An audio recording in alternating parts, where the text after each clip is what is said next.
And we're back.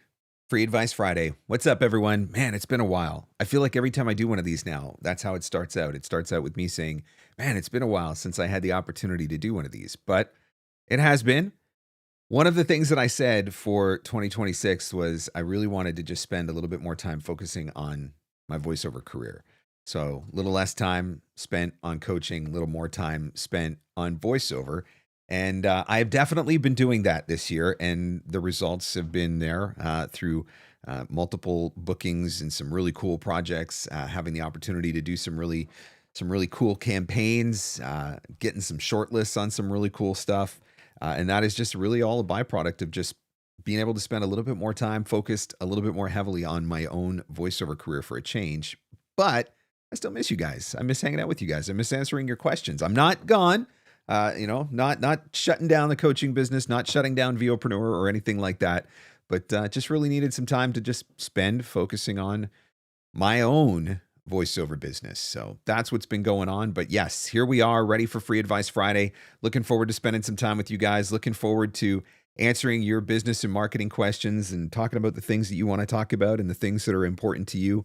For those of you who have done Free Advice Friday before, you know how this works. If you've got a question that you would like to ask, feel free to type that question into the comments and put a Q beside it. It stands out a little bit easier in the chat, but I'm certainly happy to hang out and answer as many questions as I can today for Free Advice Friday. I want to tell you something. The summer series episodes of the podcast are now underway.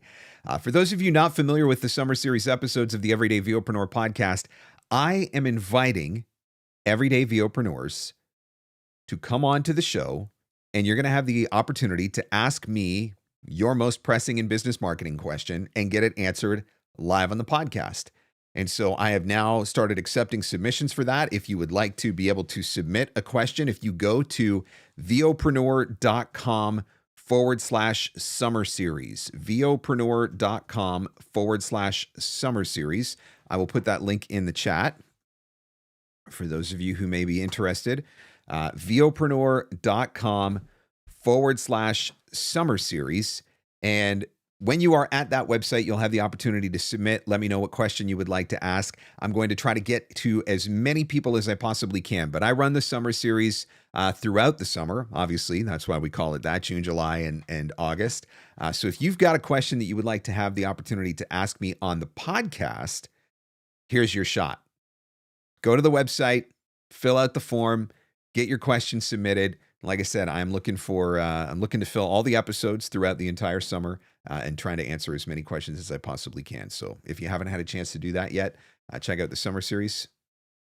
The first episode actually dropped yesterday, and that was with Laura Doman, and she wanted to talk about what are some of the tools that I am using for creating content and doing things like this live stream and the podcast and just the general content creation. And so that was what we dove into. All right, here's the first question for Free Advice Friday. If you were just getting started with a P2P, knowing what you know now about Voices and 123, which do you think provides more and better opportunities?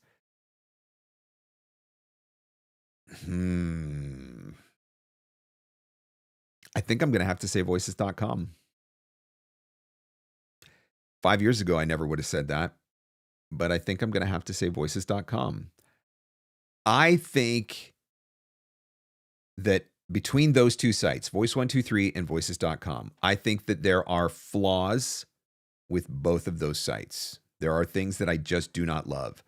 On Voice123, I hate that algorithm with every fiber of my being. I think it is the most ridiculous system that man has ever created.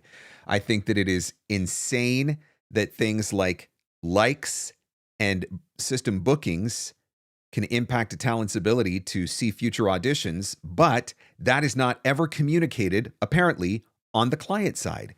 So the reason why the clients aren't using likes is because they don't know that they actually matter. So I can't, that system I think is incredibly flawed. At the same time, I don't love the commissions that Voices.com takes. I wouldn't fault them for just taking SurePay. Agents take 20% as well. I don't love it, but I understand it. But it's the hidden commissions that they have been caught red-handed taking multiple times. So there are things that I don't like about either one of those sites. That being said, if you are strictly looking for where can I get the most auditions to submit for on a consistent basis, I think the answer is voices.com. Because if you submit too many auditions on Voice123 without getting the likes, you're going to continually get access to fewer and fewer auditions. Is there an algorithm on voices.com? Yes. Are there things that you have to understand on that platform in order to make it work to your maximum benefit? Yes. But do you get punished the same way for submitting auditions? As I understand it, no, you don't. So if we are just strictly saying, what was the question? Which do you think provides more/better opportunities to book work more consistently? I think in this case, I would have to say voices.com. I'm not going to lie. I've reached out to voices.com and I did manage to get my profile reactivated. So my profile was shut down in 2016. I got kicked off the platform, but my profile has been reactivated and I have Sam working her voodoo magic behind the scenes, updating my profile, getting all the clips and all that sort of stuff. I haven't yet decided whether or not I'm going to give it another shot. I want to give it another shot because I'm just curious to see how it works today versus how it works 10 years ago, right? Everybody's bitter about the stuff that happened 10 years ago. Maybe they've changed. I don't know. I'm not active on the platform, but I am thinking about it. So Richard says, of course, because I just joined Voice123. Look, there are opportunities on Voice123. No question about it. That's the one that I am currently on. There are opportunities there. You just have to be really strategic. When you're using that site, you just have to be really strategic. If you audition too much and you don't get enough likes, you're going to continue to fall further and further down the percentile bracket. And it's not easy to get out of that percentile bracket. I mean, I've talked about the fact that I'm running basically a 5-to-1 audition to like ratio, right? So for every 5 auditions, I get a like. And I was running, I think, around an 18 or 19-to-1 audition to booking ratio. So for every 19 auditions, I booked one. And even with those numbers, I'm still in the 40th percentile and I can't get myself out of it. And so I don't know what you have to do to, like the voice actors who are running in the top 10 and top 20%, they must be getting like 100% like ratios. Like I have no idea what they're doing to be able to generate that kind of, to be able to get into the top 10 or 20 percentile. If with the numbers that I've got, I can't get there. But yeah, that's kind of where it stands with those. What's been the best use case you have found with CoWork? Oh my gosh, don't even take me down this rabbit hole, Tab. I started using CoWork 3 weeks ago, maybe. I signed up for Claude. I did the 1-year subscription for Claude. And for the first 2 weeks, I thought about using CoWork, but I was too afraid to give it access. Legitimately, I was too afraid to give it access. When I finally broke down and said, okay, I'm gonna use the Chrome connector so that it has access to my Google Chrome browser, I have started doing so many things with it. But I'll tell you the number one thing that I have done so far with Claude CoWork. I do these docu-shorts. Everybody knows about the docu-shorts that I create. Every time I make one of those docu-shorts, I also make a page on my website for that docu-short. And the idea is that that page is going to be an SEO optimized page, which will help me both with SEO ranking and with GEO, generative engine optimization ranking. So I want to be able to be found in search, but I also want to be able to be found in LLMs. If somebody, types in a question about a documentary narrator in Claude or in ChatGPT, I want to be able to be found. So I built all these pages. And I was building them with the help of AI. I was actually originally using ChatGPT to help me build these pages. So what I did a couple of weeks ago was I downloaded all of my Google Analytics data and I downloaded all of my Google Search Console data. And I gave Claude access to my Search Console and Analytics data. And I said, okay, here's what my objective is. And I outlined what my goal was. Now, knowing that that is the end goal, look at this data and tell me what is working on my website and what is not working on my website. Claude digs in, goes through it all. I come back a little while later. I've got a full report. Here are the things that are working really well. These are the things that you should be or should continue to do. Here are areas where I think that you can improve. Now, keep in mind at this point, I've got, 40 some odd DocuShort pages that I've created on my website. I don't want to have to go back and redo every single one of those pages. That's going to be incredibly time consuming and I don't have the time for it. So I say to Claude, can you do this? Claude says, yeah, here's how. And I set it up with access to my WordPress site and boom, like that. I click the button. Claude goes through, rebuilds every single one of those pages while I'm upstairs eating dinner. I come downstairs, all the pages are rebuilt. Everything is fully reformatted. The whole thing, like that literally would have took me weeks. Actually, it wouldn't have taken me weeks because I just never would have got it done. But Claude CoWork did it for me in, an hour. It's insane. So that's just one example of some of the ways that I have been using Claude CoWork right now. But wow, I am absolutely loving Claude CoWork. Tony says, how's the current direct marketing going for you? Tony, you're going to have to ask me this question in about a month, and I'll tell you why. I was working on my new commercial demo, which is now available. I got that one, a month and a half ago maybe. But I was also working on a new corporate narration demo. My corporate narration demo just came out this week. I just got it a couple of days ago from the Demo Dream team. It is freaking amazing. I am so proud. I didn't think that it was possible to be that proud of a corporate narration demo, but let me tell you, the Demo Dream team, there's a reason why they call themselves that. Ryan wrote brilliant scripts.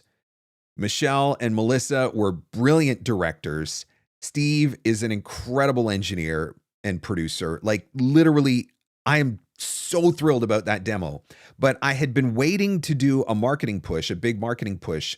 I was going to do one for my commercial demo, but when I realized how quickly my corporate demo was going to be delivered, I decided to wait because I wanted to have both of those demos up on my website and ready to go at the same time. So I am now in the process of getting ready probably next week to start launching a big direct marketing push. I've been building a list of leads. I've got 100 plus people at this point that I'm ready to start reaching out to. Plus, I'm going to go back to all of my old prospects and things of that nature. So I'm going to be doing a big marketing push at this point. Like I said, hopefully getting ready to start that next week. It was just a matter of waiting for those demos to come. Also, now the agent push will start as well. And I've got somebody that's going to be helping me to do that a little bit. But I was waiting. I just was waiting for that demo to come before I started doing that, waiting for that corporate demo to come. So check with me in a month or so, and I'll hopefully be able to give you a little bit of an update. In the meantime, I'm still doing the content creation, and I'm still doing LinkedIn and making connections on LinkedIn, and that has been, that's been producing results for me. I've had some people reach out because they've seen some of the content that I've created. That's opened the door to some audition opportunities as well, which has been great. Continuing to do things like constantly optimizing my Voice123 profile. And I am now finally starting to see some direct invitations on Voice123. It took a while to get there, but I have started to see some direct invitations on Voice123 as well. Voice123 has major flaws, and so does Voices. That didn't stay up long enough. I got dropped to the lower regions in 123, so no bookings from auditioning. However, I did book essentially a direct client after they found me on the site. Yeah, it's hard. When you go down into the basement on 123, it's hard to get your way back out because when you are in the lower tiers, you don't get as many auditions and you don't get those auditions at ideal times.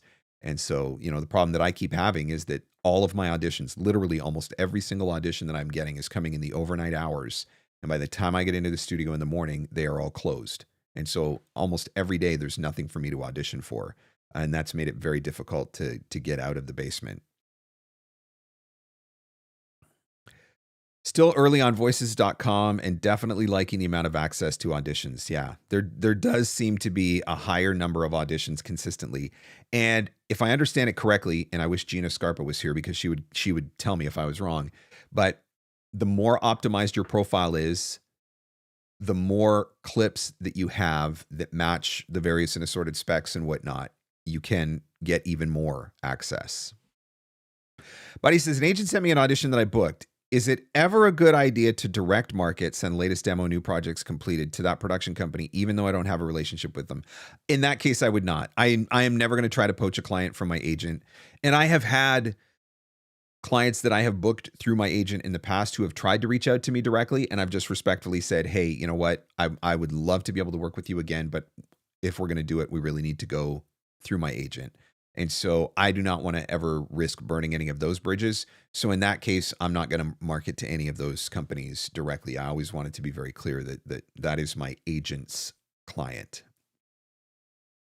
Everyone here looks to you for VO business guidance. I'm on the treadmill listening to you as we speak. Who do you look to for guidance? Who's your go-to when it comes to podcasts, YouTube, etc.? Well, Brad Highland has been the one that's been doing coaching with me. And so I definitely have spent some time with Brad and consistently have the opportunity to reach out and ask him questions when I need to. And so he is somebody that I have a great deal of respect for and somebody who I absolutely trust.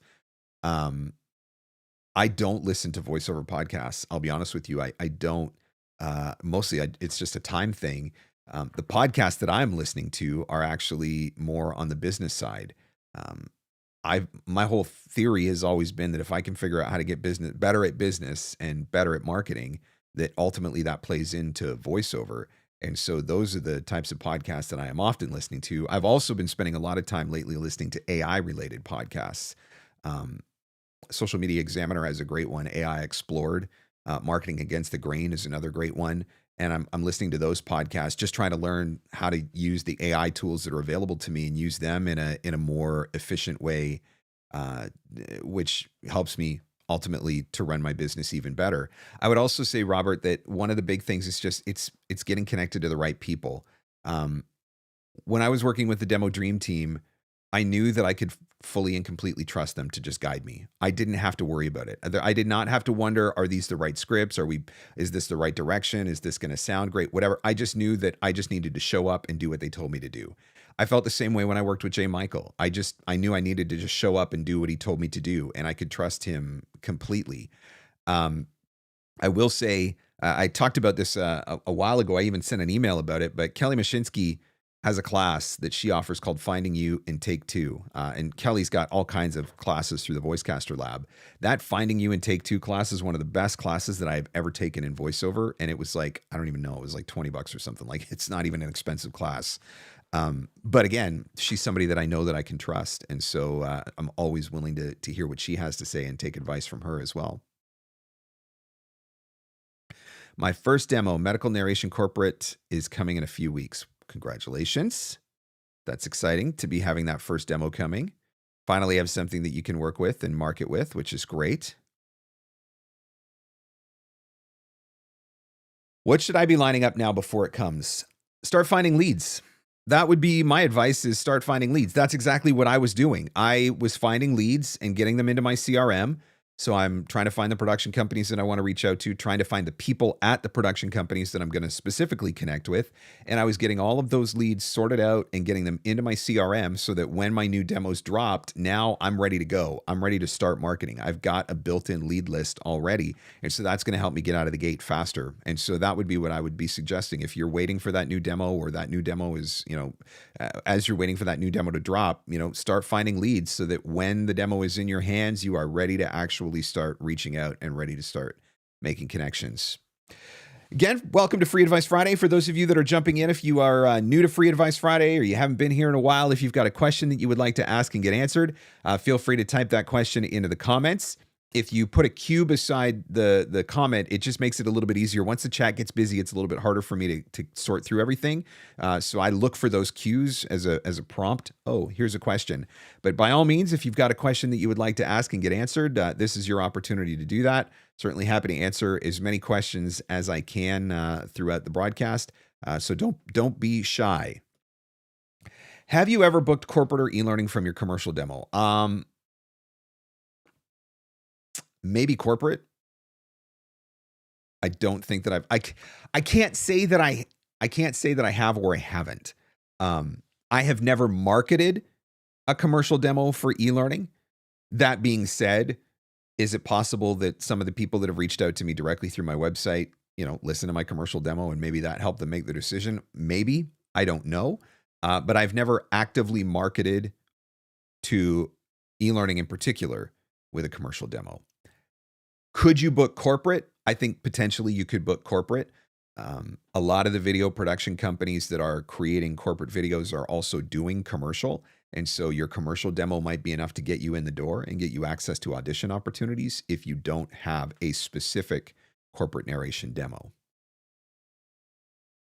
Tony says, as a family man myself, day job as well, I'm super curious how you actually schedule your day. What does a typical day look like? There is no such thing as a typical day in my world. Unfortunately, right now, there is no such thing as a typical day. I will say, though, and I've talked about this a little bit, but one of the reasons why I had to cut back on the coaching was coaching is one of my favorite things that I do.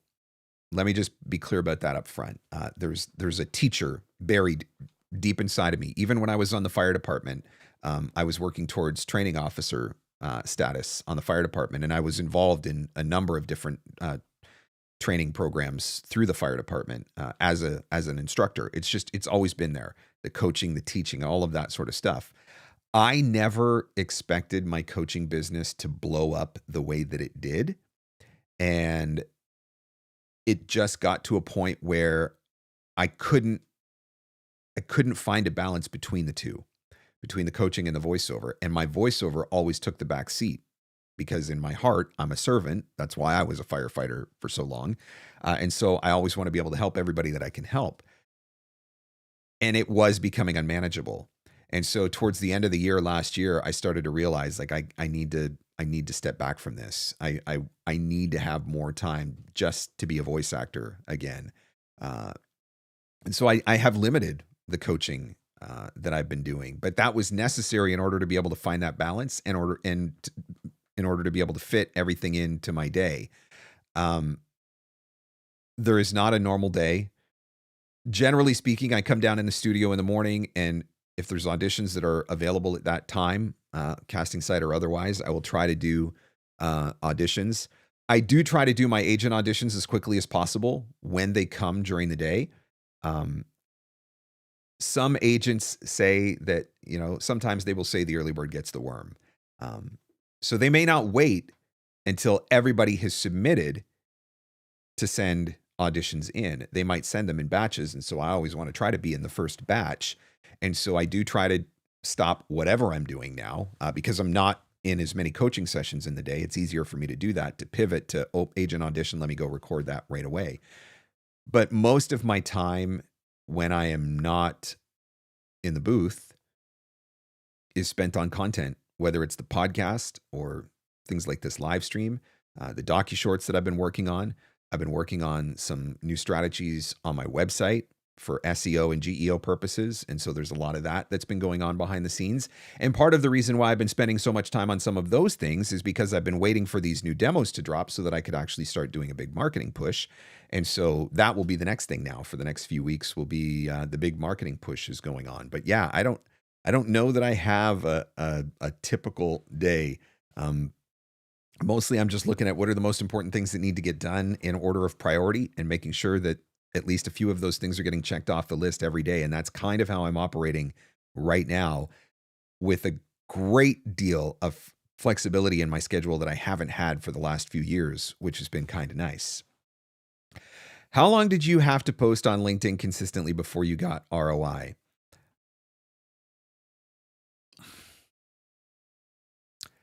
I would say that my best ROI on LinkedIn has come in the last 3 or 4 years.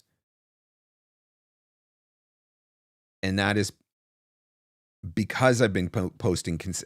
So how many years was I posting consistently before I got there? I don't know. I definitely have upped my LinkedIn strategy game in the last few months, or in the last few years, rather. What I can tell you is this. There is a direct correlation between consistently posting multiple times a week and not.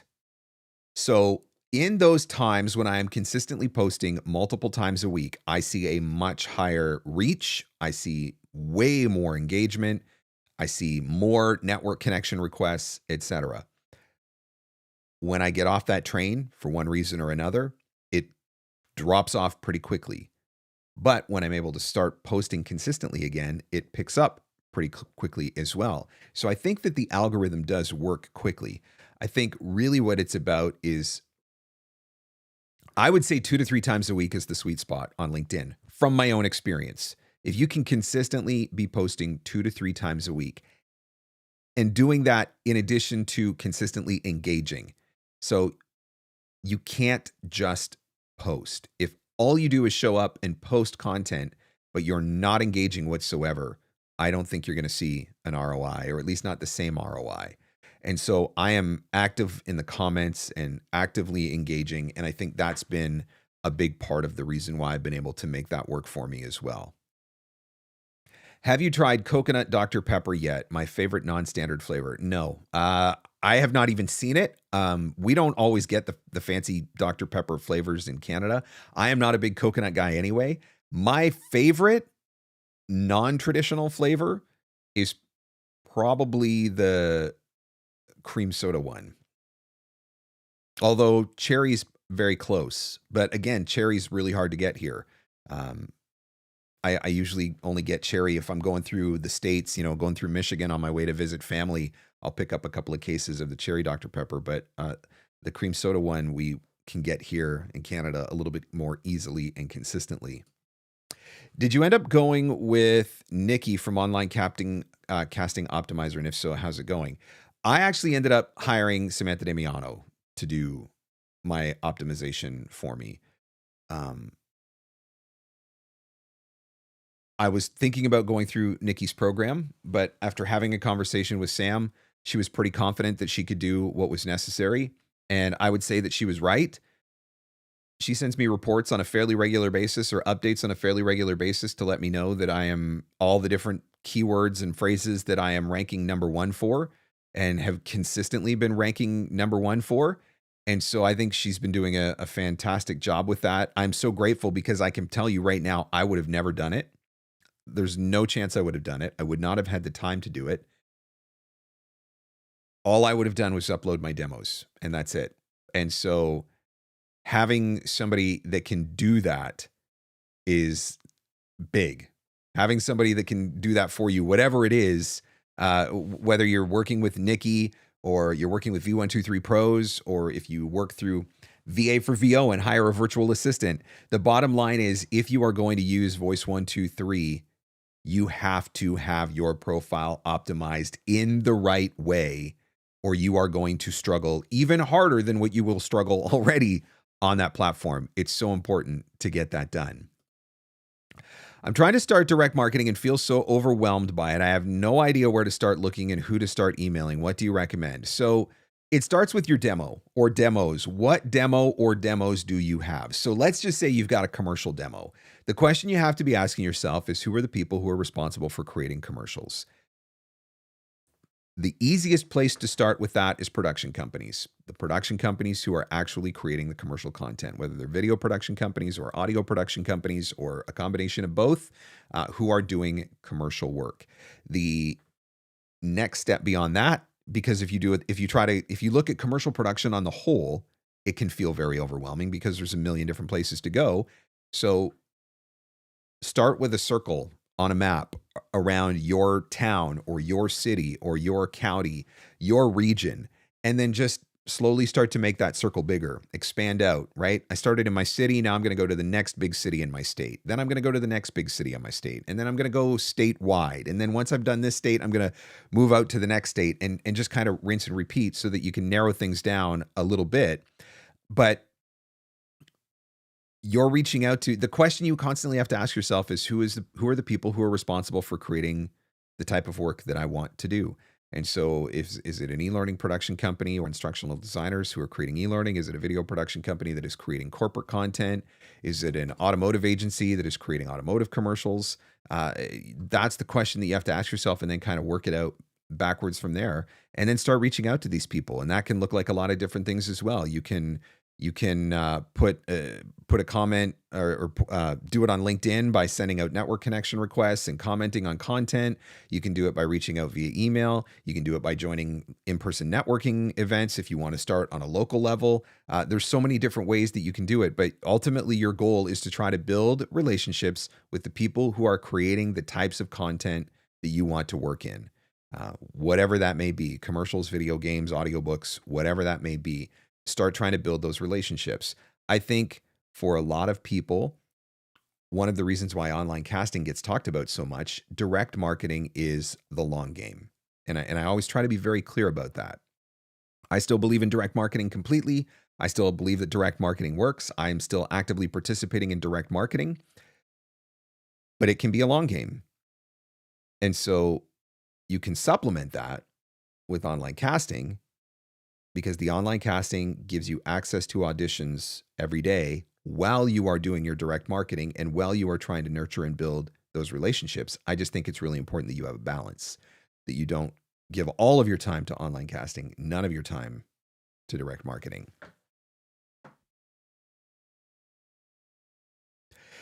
If you do have a question that you would like to ask, by all means, type it into the comments. I am not trying to miss anybody's questions, just so everybody knows. It's just when the chat gets busy, sometimes it's harder for me to see everything that's going on. If I have missed your question, by all means, type it again. Like I said, I'm not trying to skip questions. I'm just trying to keep up. But of course, if I did miss your question, don't be shy. You can feel free to type it again. Put that cue beside it when you're making your comment. It makes it a little bit easier for me to see in the chat with everything that is going on. Let's see. What are your thoughts on sending a connection request versus just following a potential cold lead on LinkedIn? Following will give you access to their content. If you follow somebody on LinkedIn, they will start to appear in your feed. So you will start to see their content and it will give you the ability to comment on their content. However, if you are only following somebody, they will not see your content. And so if part of your objective, so for example, I'm doing these docu-shorts, right? I create these docu-short videos and I post them on LinkedIn. I want the documentary connections that I'm making on LinkedIn to see those videos. If I only follow them, I will see their content, they will not see mine. And so that's why I would prefer to send a connection request. Also, if you're following them, you are not able to direct message them. Whereas if you are connected, you are able to direct message. And so I think there's an advantage to that as well.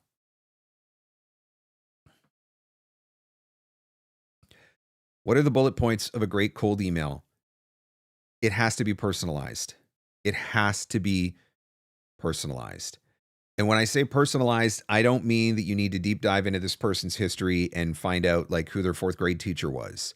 I just mean that the email, this is my rule. If I can copy and paste an introductory email and send it to more than one person without any editing, that is not a personalized email. So when I am sending an introductory email to a new lead, I should only be able to send that email to that one person, because there's something in it that only speaks to that one person, that is only relevant to that one company. And so I think personalization is huge. One of the reasons why direct marketing doesn't work is because people send generic messages. They send form letters. They use AI to write boring messages for them, and it does not cut through the noise and the clutter of the inbox. So rule number one, it has to be personalized. Rule number two, I think that it has to demonstrate how you are going to add value in some way. And rule number three is there needs to be a very clear call to action. What's the next step? I think those are the elements, really, in its most simplistic form. I think those are the elements of a really great marketing email. Again, welcome to Free Advice Friday. Looking forward to spending some more time with you guys and answering some more of your questions. I know it's been a while since I've been able to be here and do this, and I have definitely missed you guys. We'll see how it goes. I'm very busy, already booked up a lot over the summer. My dad's coming to visit. He's going to be here for a couple of weeks. He comes next week, so I probably won't be able to do live streams while he's here. End of June, we're heading off on a week of family vacation for the last part of June, first part of July. So there's going to be a few weeks where I'm not going to be around, but I will try to get a couple of live streams in over the course of the summer. Don't forget to check out the latest episode of the podcast. Speaking of the summer, if you go to VOpreneur.com, it's right there, from phone to full studio, how to build your content creation setup with Laura Doman. So we are now into the summer series episodes of the podcast. The summer series, very fun. I am inviting everyday VOpreneurs to come on the show and ask me a question. And in that episode, I will answer their question. And so Laura wanted to know about what I am using to create the podcast, to do these live streams, and what are the tools, the software, etc., that I am using for content creation. And so that is the latest episode of the podcast. The summer series episode 1 dropped yesterday. If you would like to come on the summer series, do you have a question that you would like to be able to ask me? Think of it like a mini 15-minute private coaching session. If you've got a question that you would like to ask me, then it can happen. All you have to do is go to VOpreneur.com/summer series. VOpreneur.com, oops, wrong button, /summer series. I'm going to drop this in the chat. Go to VOpreneur.com/summer series, submit your question, and I'm going to try to bring on as many people as I can to fill up episodes for the rest of the summer. So there you go. There's your opportunity if you want to get on the podcast.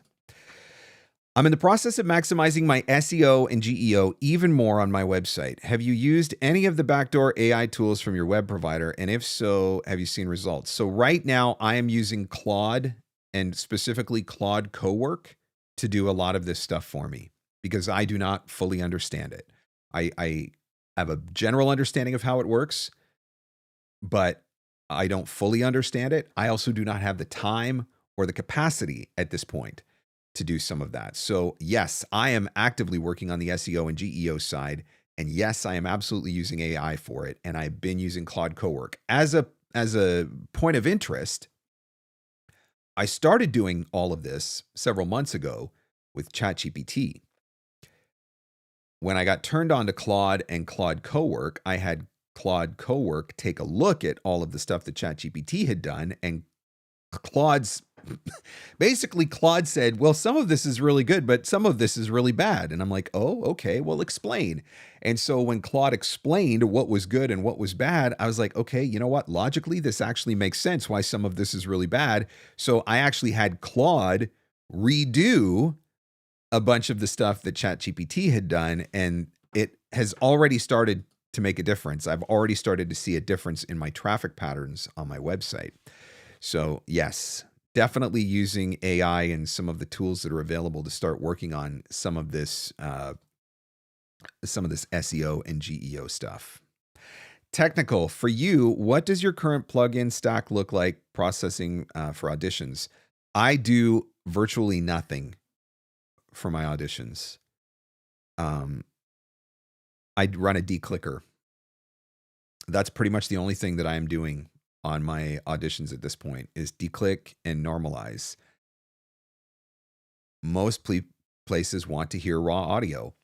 And so I'm submitting raw audio. Now, I've had my studio approved by, I did the WOVO, the World Voices studio approval process. So I had to record a bunch of audio and send it in.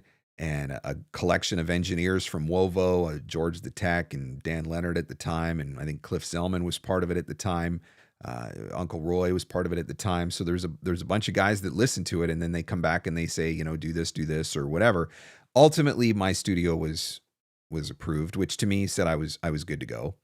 I have also done the Source Connect certification. So I had to go through and do a live session with Source Connect and get all the sign-offs and whatever from them as well. But yeah, most of my audition audio is there's pretty much no processing on it whatsoever. And that was based on the advice of the engineers who listened to my studio and told me, you know, don't do anything kind of deal. I think that's really key. I think any voice actor, so across the board,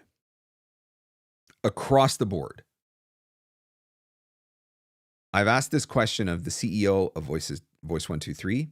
I've asked this question of the CEO of Bidalgo. I've asked this question of the CEO of Cast Voices. I've asked this question of casting directors, Marilyn Wisner, Kelly Mashinsky, Tina Marasco. Across the board, 60 to 80% of auditions are getting thrown out for bad audio.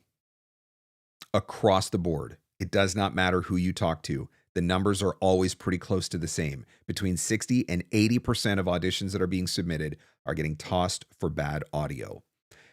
As voice actors, we are selling our sound. As much as we are selling anything, we are selling our sound. If you have never had a professional engineer listen to your studio and listen to your audio and sign off on it, how do you know that it's actually good? I mean, if you're a professional engineer yourself, great, fine, don't worry about it. But if you're not a professional engineer, if you've been submitting hundreds of auditions on casting sites and never heard anything back, or you've submitted tons of auditions to your agents and never heard anything back, it's possible that it's because of your audio.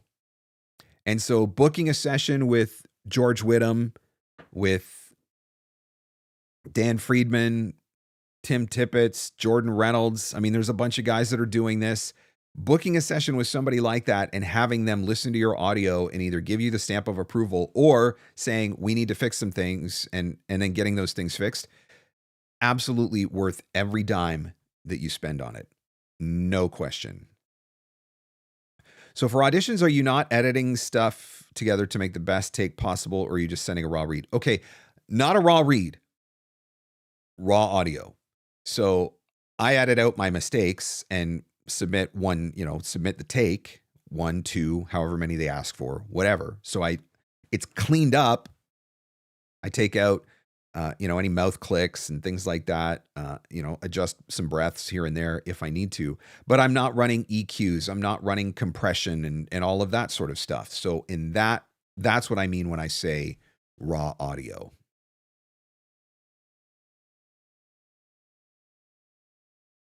How does someone get their audition in front of Marilyn Wisner if they have bad audio? It's agents, right? An agent will sign you off of your demo, but just because you got a great demo doesn't specifically mean that you've got great audio. And so there are definitely people at the highest echelons of voiceover, people with some of the top agents in the country who are sometimes submitting bad audio, and an agent isn't always going to tell you if your audio is not great. It happens more than you might think. Are you leaving breaths in? I've heard different things. Yeah, I mean, we breathe. We breathe. And so I might reduce them, right? If I take a big breath or something like that, I might reduce them, but I do not edit out all of the breaths. I think if you edit out all of the breaths, sometimes that makes the read sound a lot less natural. And what does everybody want right now? Everybody wants genuine, authentic, conversational, everyday guy next door, blah, blah, blah, blah, blah, right? I don't want you to sound like you're selling to me. I want you to sound like you're talking to me. Well, when we talk, we breathe. So I'm not editing all of that sort of stuff out.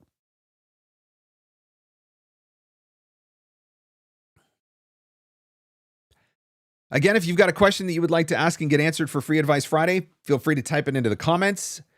If you put a Q beside it, it pops out on the screen a little bit easier for me to find, but I am happy to answer as many questions as I can for Free Advice Friday.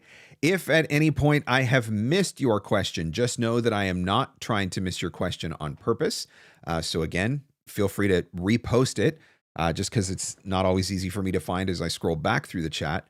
But I'm here. I can hang out for another 15 minutes or so, and I'm happy to answer as many questions as I can for Free Advice Friday. Thank you guys for coming. Thank you for joining me on the live stream. It's always fun to hang out with you, always fun to answer your questions. For those of you that are maybe new, maybe this is your first time catching Free Advice Friday, do go back through the YouTube channel. There is an entire archive of Free Advice Fridays, and I add chapter markers to Free Advice Friday, so you can very quickly see in the description what the questions were that were asked and answered, so you can just jump to specific spots in the show. But there is tons of uh, backdated content on the YouTube channel for you to go through and get even more advice and get even more of your voiceover business and marketing questions answered.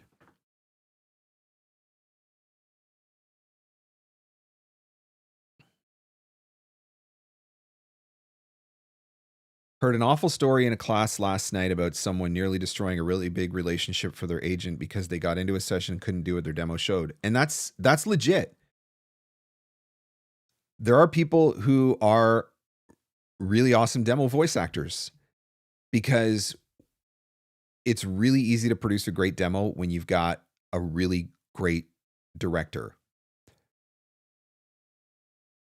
When I listened back to my corporate narration demo last week, Steve sent it to me last week. Steve Sundholm from the Demo Dream Team. He sent it to me on the weekend. And the first time that I listened to it, I literally was like, I couldn't do anything with it. I had to put it away and come back to it the next day because I was like, this demo is too good.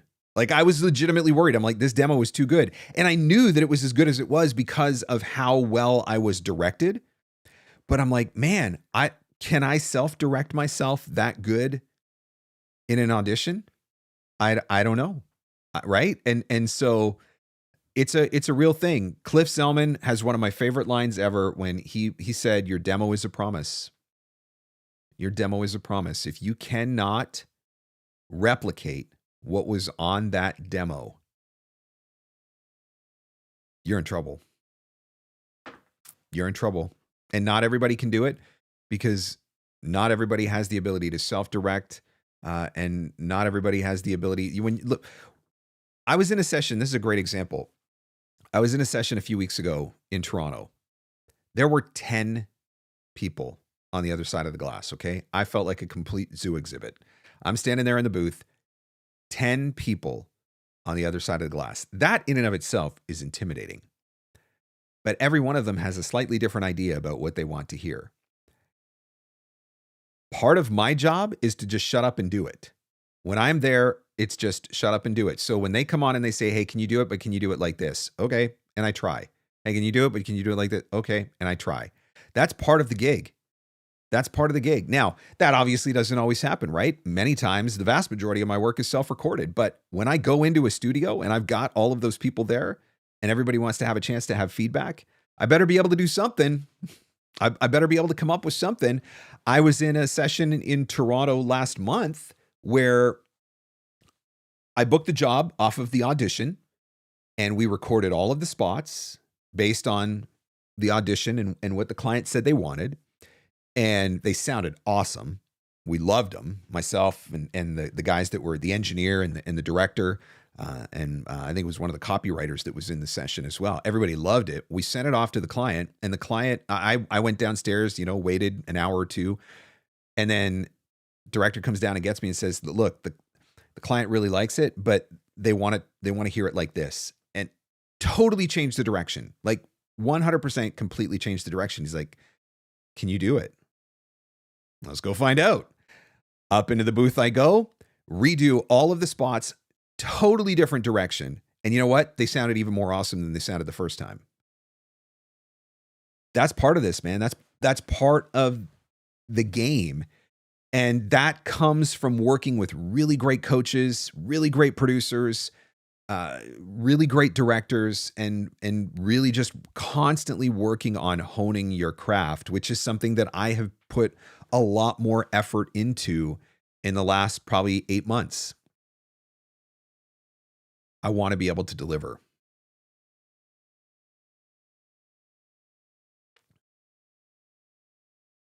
Let's see. What else is going on?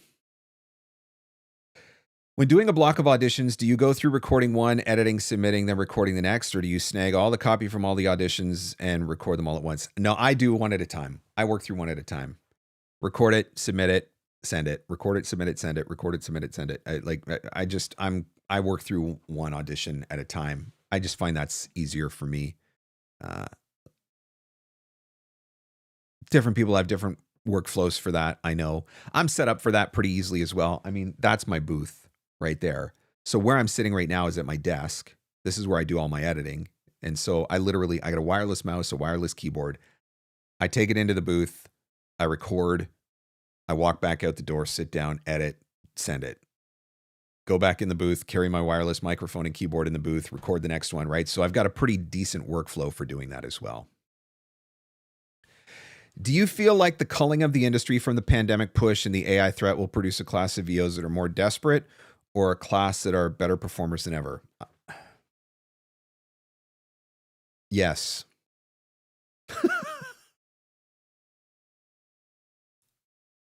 I think the cream is going to rise to the top in a different way.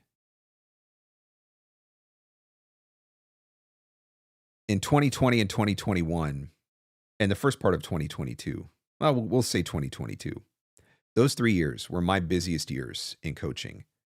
That's when my coaching business exploded. And I wasn't prepared for it. I wasn't expecting it. I hadn't planned on that. But those were the years that my business exploded, and that was the COVID boom. And I would be willing to bet that probably 50 to 60% of those people are no longer in the industry because they didn't have the skill set. They weren't willing to make the investments. They got called back to their regular job. They found another squirrel to chase, whatever the reason is. A lot of those people are gone. And the people who stayed and thrived were the people who were just really good at what they did. I definitely think that we're going to see that again. I think that, you know, you asked, do I think that we're going to have a class of desperate VOs? I do. But I don't know that that's anything new. I think there's always been a group of people who are willing to audition for anything. I see that every day on Voice123. The number of auditions that I delete because they're $250, you know, all perpetuity, worldwide commercial broadcast usage. Like, I'm not doing that job. I will, hopefully I am never desperate enough to do that job. Like, please, Jesus, make me never have to do that job. I see a lot less audition opportunities than a lot of people because I don't get anything under $300. I don't want to see them. I don't want to do $5 voiceovers and $10 voiceovers and $50 voiceovers and stuff like that. And so I think there's always going to be a group of people who are going to do that. I think there's going to be a group of people who are going to have to do that with an even greater sense of urgency because of AI. I have talked openly. I've talked about it on the podcast a couple of times. And I've talked about it in a couple of conferences as well. My e-learning business got decimated last year. Decimated. I lost $60,000+ in income as a voice actor from my e-learning business last year. And I had the opportunity to have conversations with each one of the e-learning clients that I lost. And some of these clients were $20,000, $25,000 a year clients that I had been working with for a decade. And I had the opportunity to sit down and have conversations with them. Well, you know, whatever, conversations via email or Zoom or whatever. I had conversations with them, and every one of them told me the same thing. Every one of them. We have to use AI. We hate AI. We hate the way that it sounds. We hate working with it. But our competitors are using it. And so in order for us to stay financially competitive, we have to use it. And so it's not a choice that they made with purpose. It was a choice that they made out of fight or flight. We do this or we die. And so my e-learning business got decimated. I have never been a commercial voice actor. I've never put a lot of effort into the commercial genre because of the fact that I have always booked so much on the non-broadcast side, the e-learnings and the corporates and stuff like that. And that's been more than enough to keep me busy. But when I saw that get wiped out, I knew I needed to pivot. And that's why I started working with Brad. And that's why I started sitting in on agent and casting director classes and sessions. And that's why I wanted to work with JMC on a new demo for commercial. That's why I wanted to work with the Demo Dream team on a new demo for corporate. I have 4 campaigns running in Canada right now through my agent. That's 4 more campaigns than I've had. Like I've never had 4 campaigns running with my agent ever in a decade. I think the most I've ever had running at any given time was 1. That is a direct result of everything that I've been doing in the last 6 to 8 months to just really step up my game. The coaching, the classes, just getting better at auditioning and trying to do things to make myself get where I need to be. I had a short list on a commercial and a callback on a commercial with the US agent earlier this week. I'm on a standby list for a narration job with a major network. I'm waiting to see. These are all a direct result of everything that I have been doing for the last 6 or 8 months to really just step up my game, because I do believe that AI is going to have an impact. And I do believe that the voice actors that are going to survive whatever is going to come are going to be the ones who are playing at the higher levels. They're going to be the great actors. They're going to be the ones who can tell the best stories. And so I want to be one of those people. I want to try to be one of those people. And that's why I've been doing what I've been doing and making the investments that I've been making to try and give myself the most realistic shot at being ready when it comes. Something else I will say, because I don't want to just sound like an existential doomer when it comes to AI. I think the pendulum swung very, very far, very, very quickly from, everything was human voice. I need to shrink my screen. Everything was human voiceover over here, and this is everything is AI voiceover. And the pendulum used to be all the way over here, and it has now darn near swung, it feels like in some instances, all the way over here. And I do think that it's starting to swing back, though. I think particularly you've seen, there's been several stories of companies that used AI voices in their commercials, and they got a lot of pushback, and they caught a lot of crap for it. And as a result of that, they're not doing that anymore. And I think that's made other companies say, no, we can't do that. I think we've seen plenty of stories of audiobook in the audiobook space. Nobody wants to sit and listen to an AI tell a story for 5 or 6 or 8 hours over the span of an audiobook. I booked my first audiobook 2 weeks ago. 20 years I spent saying I was never going to do audiobooks, but I'm looking at where the industry is going and where the opportunities are going to lie. And I saw an opportunity in audiobooks, and I was given an incredible opportunity in audiobooks. I talked about that in the podcast that I did with Tim Heller. I booked my first book 2 weeks ago, week and a half ago. No, it was a week ago. It was literally a week ago. It was last Thursday. Anyway, I'm doing what I need to do to stay relevant and to be able to continue to succeed in this industry. I guess that's why Coach Director for my demo pushed me for more commercial styles than medical narration explainer. Yeah, maybe. Maybe. It's an interesting time. You will never hear me say to not sweat AI, because I think that that's really bad advice. And I think that there are a lot of people out there right now that are trying to downplay the impact that AI is going to have. And I think some of the people that are trying to downplay the impact that AI is going to have are people who have a financial interest in AI not having an impact. It's harder to sell coaching and classes and demos and conferences, and it's harder to sell anything to the industry if everybody thinks that AI is going to wipe it all out. I'm not existential. I think there's going to be voiceover. I think there's going to be human voiceover. I think that we're going to see a continued push for human in certain areas. But there are other areas that I think are going to be very deeply impacted. And I think we got to pay attention to that. We got to be honest about that. We got to be realistic about that. And I mean, I'm telling my story based on my story is my story. I lost the jobs. I lost the clients.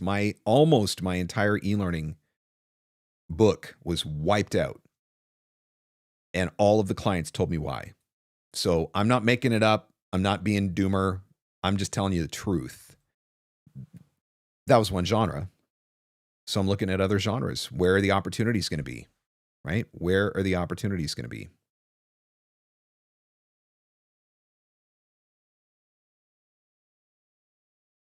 You were literally made to do financial audiobooks, Mark. I was strongly encouraged to get into the audiobook space. What I can tell you is the space that I am in nonfiction business. You will not, I will not do fiction. I am not equipped for fiction. I do not have the skill set for fiction. The nonfiction business book space, I was like, if ever I was going to do audiobooks, if ever that was going to happen, nonfiction business books would be the space, because those are the books that I read every day when I spend an hour or two reading every day, and it's literally nonfiction business books. So that's what I can tell you. Nonfiction business is the category where the audiobook came.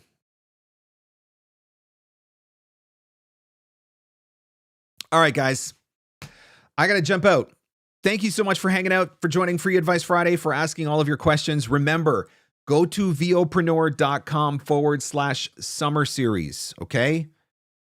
VOpreneur.com/summer series. Is there a question that you would like to be able to ask me on the podcast?